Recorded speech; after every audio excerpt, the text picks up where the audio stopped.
Olá, pessoal! Hoje a gente vai falar sobre câncer de próstata. Lembrando que o mês em que nós conscientizamos, os pacientes sobre os riscos para câncer de próstata, segmento, é em novembro. Então, logo teremos aí o Novembro Azul. Bom, o câncer de próstata, ele é o segundo tipo de câncer mais comum em homens. Ele fica atrás apenas do câncer de pele e não melanoma. Assim como acontece com mama nas mulheres, tá? É o quarto tipo mais comum na população em geral e a letalidade, ou seja, a mortalidade estimada pelo Instituto Nacional de Oncologia aqui no Brasil é de que 20% dos pacientes vão virar óbito devido a câncer de próstata. A incidência de câncer de próstata ela é muito maior em idosos, sendo essa população a que mais tem risco para esse tipo de neoplasia. Então, no Brasil, nós temos 30% dos casos de câncer em homens ocorrendo na próstata, seguido por cólon e reto, traqueia, bronco-pulmão, estômago, cavidade oral, esôfago, bexiga, laringe, linfomas e fígado. Em relação aos principais fatores de risco, nós podemos destacar aqui a idade. Então, todo homem acima de 50 anos tem risco para câncer de próstata, principalmente se for negro e se tiver uma mutação nos genes BRCA1 e BRCA2. Só uma observação de que esses mesmos genes BRCA1 e BRCA2 são os genes que podem estar mutados na mulher, aumentando o risco para câncer de mama. Então, quando a gente fala em fatores genéticos hereditários, a gente está falando de mutações de alguns genes, principalmente esses dois genes citados. E história familiar da doença também é um fator de risco para desenvolvimento de câncer de próstata. Em relação aos fatores modificáveis, porque quando a gente olha para a genética, para a etnicia, para a idade, história familiar, são fatores que a gente não pode modificar. Mas tem aqueles fatores que nós conseguimos modificar. Dentre eles está, o meio ambiente e o estilo de vida. Então, quando a gente fala em fatores modificáveis, nós estamos falando principalmente de atividade física, de dieta e de manutenção de peso. Mas também estamos falando de tabaco, de exposição a poluentes agrotóxicos e de infecções. Algumas infecções aumentam o risco para alguns tipos de câncer, Isso a gente já sabe também. Então, quando a gente olha para esses fatores modificáveis, principalmente em relação à dieta e manutenção de peso, nós podemos trabalhar isso com os pacientes, tanto na prevenção quanto após o diagnóstico. O que a gente sabe hoje é que existe uma grande correlação entre obesidade e câncer de próstata, tanto no que diz respeito a aumento do risco para desenvolver câncer de próstata em pacientes obesos, como também um aumento do risco de fatalidade, de agressividade desse câncer nesses pacientes obesos e aqueles pacientes que vão para tratamento também para o câncer de próstata, quando faz bloqueio hormonal acaba aumentando o risco para a obesidade. Então, existe uma forte correlação entre a obesidade, entre síndrome metabólica e câncer de próstata. Existe também uma condição, onde nós podemos ter um viés em relação ao diagnóstico dos pacientes com câncer de próstata, quando mesmos são obesos. Por quê? O aumento do volume sanguíneo no paciente obeso pode causar uma hemodiluição de um dos anticorpos, que a gente pode, os fatores antígeno-anticorpos que podem estar diretamente relacionados ao câncer de próstata, no caso do antígeno PSA. Além disso, pode haver um alargamento da próstata, nesse paciente, diminuindo a clareza, o diagnóstico através de biópsia, dificultando essa biópsia, a remoção do fragmento onde vai estar as células tumorais, e acontecendo o que a gente chama de falso positivo. Então, pode dificultar a detecção mais precoce do câncer, o que pode levar, na fase de diagnóstico, já a ter um câncer mais agressivo, tá certo? Por outro lado, nós temos mecanismos biológicos, né, que favorecem essa maior agressividade de câncer de próstata em pacientes obesos, e aonde nós podemos estar falando da via insulina IGF-1, que é o fator de crescimento similar à insulina, aonde pacientes obesos apresentam uma maior produção de insulina e de hormônio similar à insulina. Esses hormônios são hormônios de crescimento, então eles vão estimular o crescimento e a proliferação tumoral, bem como a sua migração, dificultando a morte celular dessas células alteradas e favorecendo uma maior agressividade, tá certo? Por outro lado, também existe uma relação entre obesidade e desvio hormonal, ou seja, pacientes obesos têm maior síntese de alguns hormônios esteroidais, como o próprio estrogênio, né, uma maior conversão de testosterona em estrogênio pelo tecido adiposo e pelo tecido da próstata. Essa relação reduzida de testosterona em relação ao aumento do estrogênio favorece o desenvolvimento de tumor de próstata. Então, quando a gente fala em idade em relação à próstata, nós também temos essa redução, né, da produção de testosterona, e a redução de testosterona no homem e no obeso, a gente sabe que existe essa ativação maior de aromatase, da enzima aromatase, que vai fazer essa conversão de testosterona em estrogênio, e isso favorece o desenvolvimento de câncer de próstata. Então, idade e obesidade têm um fator em comum aqui nesse sentido de aumentar a disponibilidade de estrogênio em relação à testosterona. E também a questão inflamatória, né? Então, a gente sabe que a obesidade, principalmente a obesidade visceral, ela é um estado inflamatório crônico, subclínico, onde é secretado pelo tecido adiposo níveis elevados de leptina, de L6 e níveis diminuídos de adiponectina, que é uma citocina ou uma adiponectina, uma adipocina anti-inflamatória, levando a um estado inflamatório subclínico com maior produção de espécie reativa de oxigênio, maior, então, lesão de DNA e maior propensão à tumorogênese, à carcinogênese.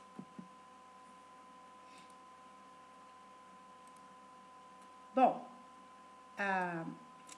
em relação à próstata, né, é importante a gente lembrar que a próstata é uma glândula, como vocês podem ver aqui nessa figura, né, a próstata é uma glândula do sistema reprodutivo masculino.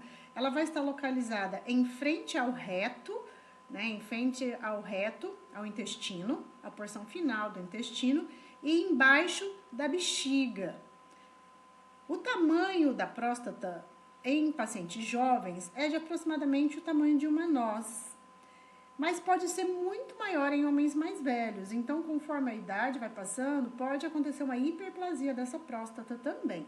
Em relação à função da próstata, nós temos a próstata tendo um papel importante aqui no controle urinário, vendo que ela circunda aqui a uretra, que é por onde passa a urina, mas também ela tem um importante papel na produção de fluido que vai proteger e vai nutrir os espermatozoides no sêmen, tornando esse sêmen mais líquido. Então, qualquer comprometimento na próstata, a gente vai perceber que diretamente vai ter interferência sobre a uretra, sobre a passagem da urina para ser excretada.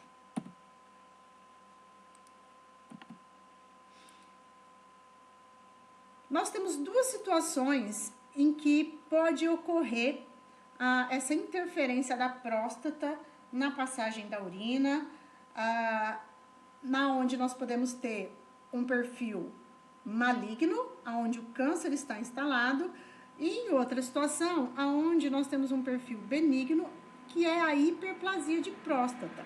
Então, nós vamos ter duas situações com sintomas, sinais e sintomas parecidos, onde esse homem vai ter que fazer uma triagem para que possa ter certeza se essa alteração, né, da função urinária, ela vai ter uma relação com um tumor, um possível câncer, ou simplesmente uma hiperplasia da próstata. Como eu já disse, com a idade, essa hiperplasia ela pode ocorrer. Então, aqui nós temos uma hiperplasia de próstata, onde eu tenho essa próstata aumentada, mas não existe um tumor. E aqui nós temos um câncer de próstata, onde o tumor por si faz a compressão da uretra, e aqui já é um perfil maligno, tá? Então, quando a gente fala em sinais e sintomas do câncer de próstata, ele vai ser muito parecido com os sinais e sintomas da hiperplasia de próstata. Quando o paciente está numa fase inicial, ou seja, a próstata ainda não está tão aumentada, o tumor ainda é muito pequeno, não tem sintomas, então passa despercebido.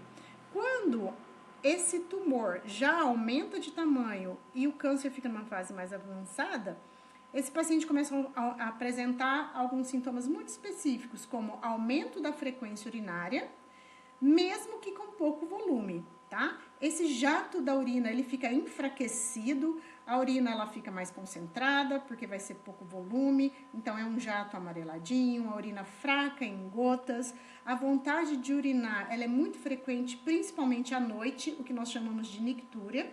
Pode também aparecer sangue na urina ou sangue no sêmen, disfunção erétil, dor ao ejacular, impotência e, em casos já de metástase, esse paciente pode ter dor nos testículos, infecção, dor nas costas, dor nos ossos e perda de apetite. Quando a gente fala em hiperplasia de próstata, não necessariamente pela presença de um tumor, onde tem um crescimento benigno da próstata, esse paciente também vai apresentar aumento da frequência urinária, jato de urina enfraquecido, obstruído, nictúria, que é a vontade de urinar frequentemente, principalmente à noite, sangue na urina, sensação de esvaziamento incompleto da bexiga, urina em gotejamento, perda incontrolada da urina, dor ou necessidade de urinar urgente. Então, o que vai acontecer? Toda vez que o paciente apresentar qualquer sintoma desse, ele vai ter que fazer um rastreamento para saber se isso se trata apenas de uma hiperplasia de próstata ou de um tumor na próstata. Então, a Sociedade de Urologia, o que ela indica? Que homens a partir de 50 anos façam um rastreamento, homens de raça negra ou parentes de primeiro grau de pacientes que já tiveram câncer de próstata, devem começar antes mesmo dos 50 anos, tá? Com 45 ou na presença de qualquer sintoma citado anteriormente. E como que é feito o rastreamento para o câncer de próstata? É feito através do PSA, do exame de toque, do exame de urina, do ultrassom e de biópsia. Outros exames também podem ser solicitados, né, como a tomografia computadorizada e a ressonância magnética. Quando a gente fala do PSA, o que é o PSA? O PSA nada mais é do que uma sigla em inglês para antígeno prostático específico.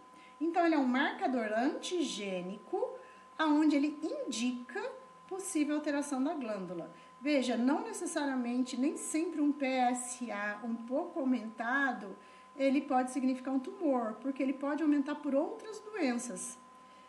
E por outro lado, existem alguns tumores de próstata que não necessariamente aumentam o antígeno prostático específico. Então, mesmo fazendo um PSA, ainda são necessários outros exames para esse diagnóstico. Essa proteína é uma proteína específica da próstata. O valor normal, ele é em torno de 2,5 nanogramas, mas pode variar de acordo com a idade ou do tamanho da próstata. Se ocorrer uma alteração no nível do PSA, o médico vai investigar a possibilidade de câncer através de outros exames. O toque, ele é o exame que identifica áreas de endurecimento na próstata ou nódulos. É um exame que muitas vezes existe um preconceito, né? E aí, por que tem que se fazer o toque retal, né? Então, o toque retal, ele vai auxiliar no apalpamento da glândula e a partir daí, então, o urologista consegue perceber presença de nódulos, abalamentos, endurecimentos, pode estimar o tamanho, né? Pode medir o tamanho da próstata, o peso, né, da próstata. É um exame simples, barato, de fácil execução. E 20% dos casos de câncer de próstata são diagnosticados exclusivamente pelo exame de toque retal. O ultrassom também pode ser indicado para possíveis alterações no tamanho da glândula, também identifica alteração na sua estrutura, e esse ultrassom ele pode ser de forma transretal, ou seja, o ultrassom é feito através do reto ou por via abdominal. Outro exame também pode ser feito é o exame de jato de urina, também conhecido como fluxometria, onde se avalia o fluxo urinário, a força desse fluxo urinário e a quantidade do jato de urina. Então, quando tem uma alteração prostática, esse jato vai ficar mais enfraquecido, mais lento e vai ser em gotas, né? Não vai ser um jato contínuo. Se um desses exames derem alterados, o próximo passo, então, vai ser a realização de uma biópsia para que possa fazer o diagnóstico e o estadiamento do tumor. Essa biópsia, então, ela é feita através do ânus, para que a sonda com ultrassom chegue até a próstata. É feita, então, uma incisão nessa próstata, retira-se um fragmento para que possa ser avaliado. O resultado, então, ele vai levar ao estadiamento, né, desse tumor. Lembre-se, o estadiamento ele é extremamente importante porque vai definir a decisão do tratamento, né? Então, baseado nos resultados da biópsia, que vai ditar o score de Gleason, onde vai se avaliar o perfil de celularidade desse tumor, ou seja, quanto mais a malformação de células, né, ou células indiferenciadas, as células mais infiltrativas, maior o grau, maior o score de Gleason, tá? Vai também ser baseado no antígeno prostático no momento do diagnóstico, ou seja, do nível desse antígeno e da classificação, do tamanho do tumor, da presença ou não de nódulos linfáticos próximos comprometidos ou não e da presença ou não de metástase. Então, esse estadiamento ele é feito para quê? Para decidir de que forma esse tratamento vai ser iniciado. Então, quando a gente fala em estágio 1, é quando o câncer ele foi encontrado, seja ao acaso ou devido ao aumento do PSA, porque ele está num tamanho pequeno, ele está localizado dentro da próstata. O tumor no estágio 2 já é aquele câncer que vai ser diagnosticado pela presença de um nódulo na próstata. Então, aqui já percebe-se o nódulo e ele vai estar localizado em um lado só, e aí esse estágio vai ser 2A, ou em ambos os lados, ele vai ser estadiado com 2B, porém ele está confinado à próstata, ele ainda não saiu do tecido prostático. Um câncer de próstata, estágio 3, é aquele câncer que infiltrou em outros tecidos ao redor, seja na vesícula seminal, seja no reto ou na bexiga. E ele pode, então, ser classificado como 2A, quando ele está na vesícula seminal, 3B e 3C, quando ele já está na bexiga. E o estágio 4, quando esse câncer já se espalhou para linfonodos, drenantes e outros órgãos. Então, se esse câncer está localizado, se esse tumor está confinado somente à próstata, o tratamento vai ser baseado em cirurgia ou radioterapia, ou ainda o que a gente chama de observação continuada, tá? Quando a gente fala em radioterapia para o câncer de próstata, essa radioterapia ela pode ser feita de forma externa, como é feito para a mama e para outros tecidos, ou pela braquioterapia, que nós vamos ver uma figura logo em seguida, onde é feita através de incisão local para o radioterápico, tá? Agora, se por acaso o câncer já estiver infiltrado, seja na vesícula seminal, seja no reto, seja na bexiga, ou linfonodos drenantes, esse paciente vai ter que passar por radioterapia mais algum outro procedimento, como hormonoterapia, ou uma cirurgia mais rádio ou mais hormonoterapia, tá? Então, já vão ser 2 tratamentos combinados. E se por acaso esse tumor já se espalhou para outros órgãos, já tem metástases, então esse paciente ele vai passar por hormonoterapia, mais quimioterapia ou não, mais medicação para fortalecimento de ossos ou não, caso esse tumor já tenha atingido os ossos. Quando a gente fala em vigilância ativa, né? Se a gente voltar aqui nesse slide, fala observação continuada ou vigilância ativa, e a gente fala, nossa, mas é um tipo de tratamento? Sim. O que consiste a vigília ativa? É aquela vigília, aquela observação continuada, né? Aquele câncer que tem um baixo risco ou ele tem pouco volume e essa vigilância, essa observação continuada, ela vai ser feita por meio de exames e consultas periódicas, aonde esse exame requer o exame de toque retal, tá? Periódico, dosagem de PSA e monitoramento dos sintomas. Se necessário, vai haver biópsia para verificar a evolução da doença. É quando aquele paciente ainda está num estágio muito inicial que talvez não evolua. É um tumor pequeno, um tumor muito localizado, que pode não progredir. Então, para isso, vai se fazer essa vigilância ativa. Ou ainda, ele pode ser um tratamento para aqueles pacientes que têm uma expectativa, né, de vida maior que 10 anos, tá? Se tiver uma expectativa de vida menor que 10 anos, então esse paciente não vai passar por um tratamento definitivo, ele vai ficar acompanhando o crescimento ou não desse tumor. Então, em relação à cirurgia, que é uma das opções mais comuns de tratamento para o tumor localizado, né? A mais comum é a prostatectomia radical, onde se retira toda a próstata e vesícula seminal. Então, é retirada essa próstata, essa vesícula seminal e a uretra é realocada aqui na bexiga. Em relação à radioterapia, existe também essa opção isolada quando o tumor é localizado, restrito à próstata. Ela pode ser externa, né, onde o aparelho de radioterapia, através de um físico e de um radioterapeuta, ele vai calcular exatamente o local do tumor e esse feixe de radiação ele vai ser incidido no local do tumor, né? E aqui é uma observação que a gente tem que fazer, que quando esse paciente faz esse tipo de radioterapia, ele vai ter os mesmos sintomas, os mesmos efeitos colaterais que nós estudamos lá na aula de tratamento em relação à quimioterapia, à radioterapia, desculpa. Principalmente efeitos gastrointestinais devido à localidade da próstata com o intestino, tá?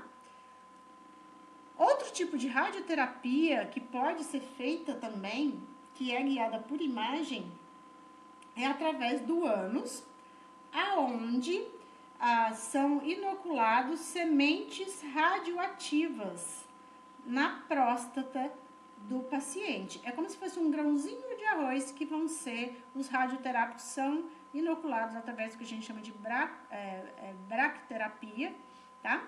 E então ele vai ter essa introdução dessas sementes radioterápicas, radioativas aí na próstata.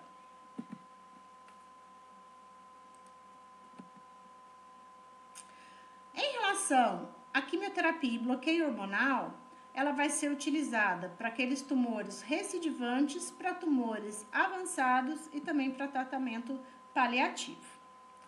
Em relação aos possíveis efeitos colaterais, nós vamos observar anemia, aumento de colesterol, quando nós olhamos para o aspecto nutricional, porque quando nós olhamos para o aspecto funcional, a cirurgia ela pode levar a alteração do tamanho do pênis, alteração no orgasmo, a uso de vacinas que também podem ser utilizadas por esse homem, pode também dar alguns outros tipos de efeitos colaterais. Mas por que a gente pode estar atuando, né, intervindo, a anemia e aumento do colesterol, elas devem ser acompanhadas naqueles pacientes que fazem o bloqueio hormonal.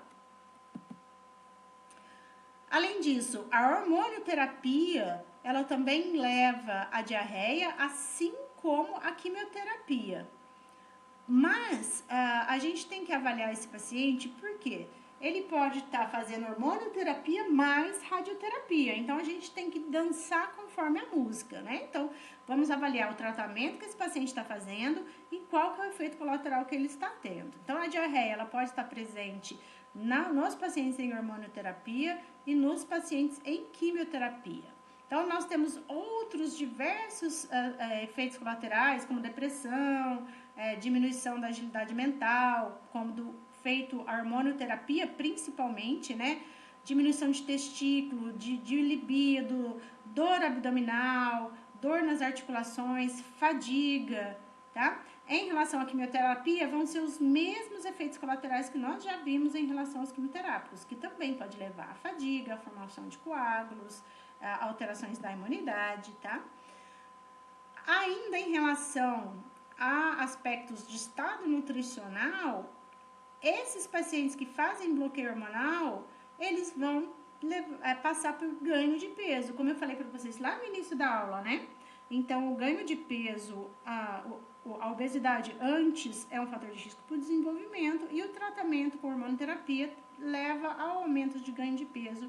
Então, a gente tem que se atentar a esse peso para restaurar a normalidade, para manter um peso na faixa normal, né? Uma faixa de eutrofia para esse paciente não ter recidiva, não ter uma maior agressividade tumoral. Náuseas também podem estar presentes no paciente fazendo tanto quimioterapia quanto a hormonoterapia e vômitos também, tá? Outro aspecto importante que nós temos que avaliar nesse paciente em hormonoterapia é a osteoporose, tá? Perda de massa muscular.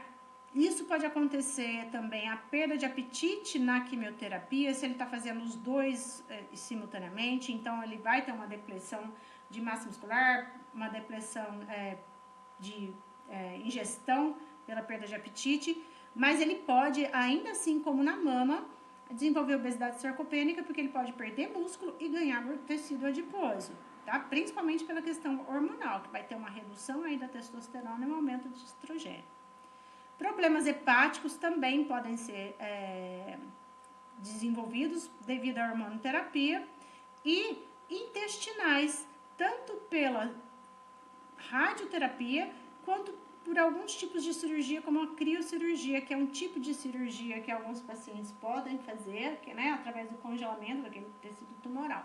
Mas eu quero fazer uma observação bastante importante aqui em relação a esses problemas intestinais na radioterapia, porque muitas vezes o paciente está fazendo radioterapia para próstata e começa a ter constipação intestinal. E não é avisado de que isso é um efeito colateral da radioterapia, um possível efeito colateral da radioterapia. Então, nós temos que atentar para a constipação intestinal nesses pacientes e fazer a utilização de fibras, de alguns suplementos, né, como a lactulose, por exemplo, né, que também é um tipo de fibra solúvel que vai reter água e fazer com que esse paciente consiga evacuar, fazer fezes mais macias, associar isso a fibras insolúveis, né? A gente também pode estar avaliando a possibilidade de prebióticos, probióticos para esse paciente, certo? Mais uma vez, o que a gente tem que se atentar para o segmento desse paciente é a obesidade, porque a terapia hormonal, ela induz ganho de peso. Muitas vezes o paciente já entra para o tratamento com um peso aumentado e durante o tratamento ele ainda perde massa magra e ganha tecido adiposo. Isso faz com que o paciente aumente o risco para metástase, o risco para diabetes tipo 2 e aumenta o risco para outros tipos de câncer. e principalmente aumenta o risco para mortalidade, ainda mais associado à perda de massa magra, né? Então ele perde a independência, capacidade funcional, aumenta a resistência à insulina, aumenta a fragilidade, ele pode ficar fisicamente dependente, né? Então, nós temos que avaliar esse paciente está ganhando peso ou não está ganhando peso, esse paciente está sarcopênico, não está sarcopênico, e aqui nós temos que atentar para a quantidade proteica e calórica ingerida por esse paciente, como que está a ingestão desse paciente, esse paciente está fazendo alguma mobilidade física ou não está, tá? Enquanto profissionais da saúde, nós temos que atentar, toda vez que nós olhamos para um paciente, nós temos que avaliar o que está acontecendo com ele para poder fazer uma intervenção nutricional e uma educação nutricional muito bem direcionada. Então, o que as diretrizes trazem para a gente, né? Que esse paciente ele deve fazer treinos aeróbicos e de resistência. Em relação a exercícios aeróbicos, nós temos uma recomendação de 150 minutos por semana de intensidade moderada ou 75 minutos por semana de exercícios de intensidade vigorosa. Em relação à perda de peso, se esse paciente precisa perder peso, então ele vai passar para 300 minutos de exercícios aeróbicos de intensidade moderada e 150 de exercícios de intensidade vigorosa, tá? Em relação ao exercício de resistência, um mínimo de 2 sessões por semana, então 2 vezes por semana esse paciente deve fazer a musculação, exercício resistido. E em relação à dieta, nós temos que ter uma dieta balanceada, rica em frutas, vegetais, gorduras com baixo conteúdo de gordura saturada, maior conteúdo de gorduras poliinsaturadas, ricas em cálcio e vitamina D. Tá? Aqui está em quilojoule, mas a gente está falando aí de uma dieta de 1.500, 2.000 calorias. Vai depender também, é lógico, da individualidade de cada um. Em relação aos estudos, né, de que forma que essa diretriz pode beneficiar esses pacientes, o que a gente vê em relação à atividade física é que a atividade física ela vai influenciar na inflamação, melhorando o perfil inflamatório, vai melhorar as vias de sinalização hormonais, então melhora a GF1, melhora os níveis de testosterona, de leptina, leva a um balanço, né, uma maior biodisponibilidade desses hormônios, reduz leptina com a intervenção e também melhora a metilação de DNA. E isso tem um efeito na expressão ou não, né, de genes mutados. Em relação à dieta, o que os estudos mostram é que deve-se reduzir carboidratos simples, porque o aumento do carboidrato, principalmente em relação a carboidrato simples, vai levar a um aumento do hormônio similar à insulina e causar também hiperinsulinemia, aumentando o desenvolvimento tumoral.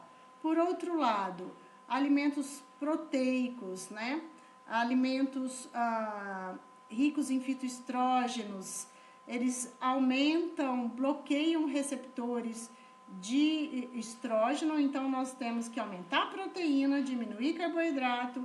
Em relação a gorduras, principalmente alimentos ricos em ômega 3, vai ter atividade antiproliferativa, antiangiogênica.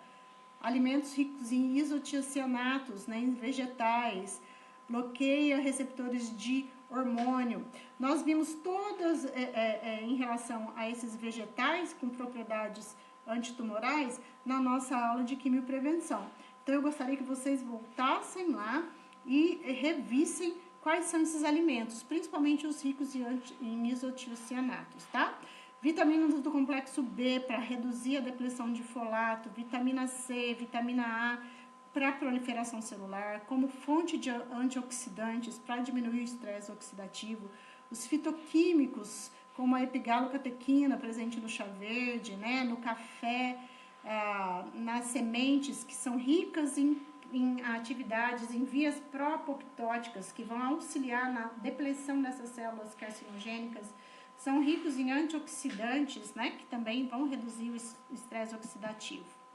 Então, de uma forma reduzida em relação às diretrizes, né, as recomendações, recomenda-se, então, atividade física, a redução, né, a cessar hábitos como fumar e ingestão de bebidas alcoólicas, saúde mental, né, então, cuidar da depressão, da ansiedade, cuidar, principalmente o tratamento de alcoolismo, se for o caso, né, qualidade de sono e no que nós conseguimos intervir diretamente, a dieta.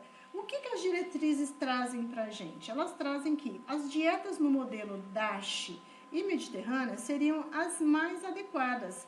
Então, quando a gente está falando de dieta DASH, por exemplo, e aí aqui eu trouxe a pirâmide, né, da DASH, eu não sei se todo mundo aqui já passou pela dietoterapia 2, né? É uma dieta que foi desenvolvida na década de 90 para pacientes hipertensos, onde o foco dessa dieta é em alimentos ricos em frutas, verduras, legumes, vegetais frescos, porque são ricos em potássio, em magnésio e controlam a pressão arterial, são pobres em sal, né? Uma redução de sal, alimentos integrais, grãos integrais, alimentos fontes de cálcio com baixa quantidade de gordura saturada, então o leite semidesnatado, os queijos de leite semidesnatado ou desnatado, carnes magras, peixes, óleo de azeite de oliva, né, as sementes, e lá no topo da pirâmide, então, são os doces e açúcares, onde se recomenda o mínimo de ingestão possível. Bom, em comparação com a DASH, onde a gente tem a base da pirâmide em frutas e verduras, né, vegetais, seguidos dos grãos integrais e dos alimentos lácteos e carnes magras, nós também temos uma outra possibilidade, que é a dieta mediterrânea. A dieta mediterrânea atualizada, que também é considerada uma dieta protetora, né, para esses pacientes, para ganho de peso, para síndrome metabólica, que é um dos grandes riscos desse paciente durante e após o tratamento, principalmente aqueles que fazem bloqueio hormonal, assim como nós mulheres, né, com câncer de mama. A base é atividade física e convivência familiar, convivência com amigos, né? Então, existe hoje uma preocupação com essa qualidade de vida, seguido de infusões de chás e líquidos.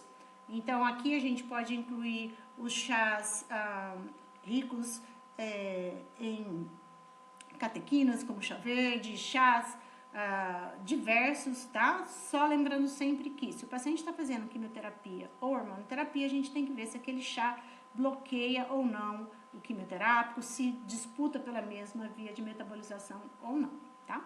Seguida, então, pela base da pirâmide, que é composta por frutas e vegetais, mas também óleo de oliva, azeite de oliva. É uma dos pontos centrais da dieta mediterrânea, é a fonte de ômega 3 e ômega 9.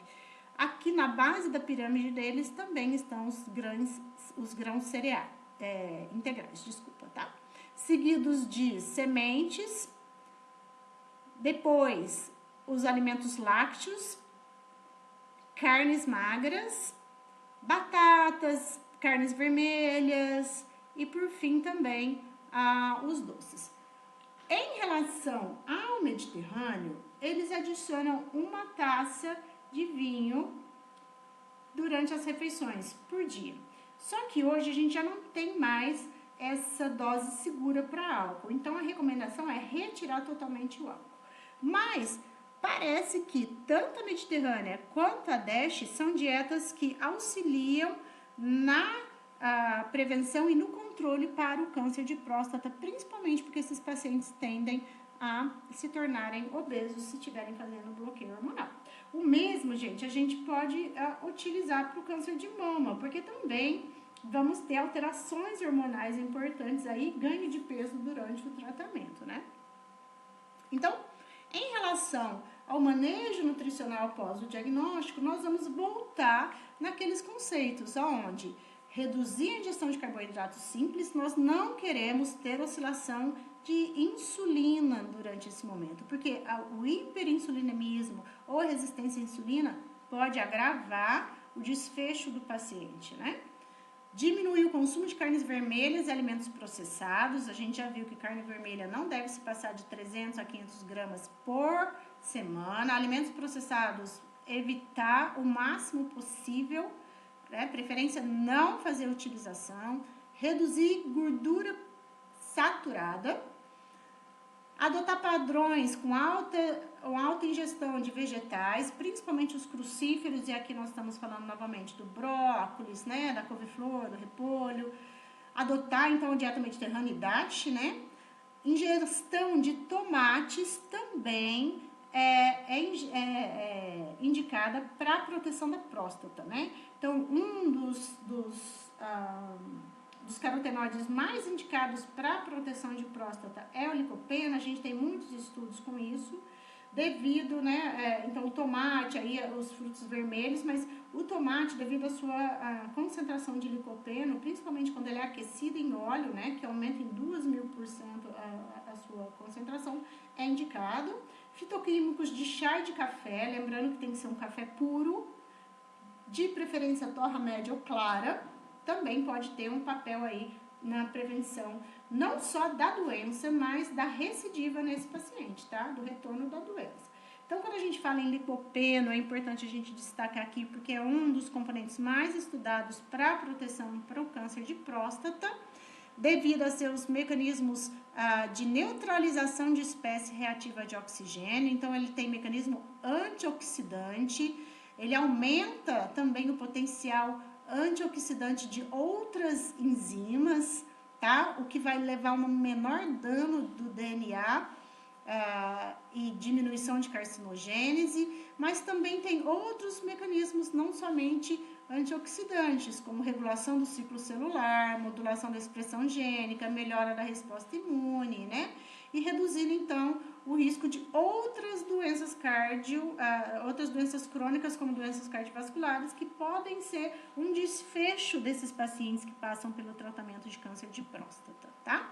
Então, para finalizar, nós temos como indicação para esse paciente atividade física, tá? Então, para reduzir essa inflamação, para reduzir a secreção de hormônios de crescimento, como IGF-1, insulina, né? Diminuir a sinalização oncogênica, a melhora da microbiota. Uma vez que a gente faz a utilização de frutas, verduras, legumes de forma variada, nós melhoramos a microbiota, que indiretamente vai melhorar a inflamação, né? E vai culminar na redução da sinalização oncogênica.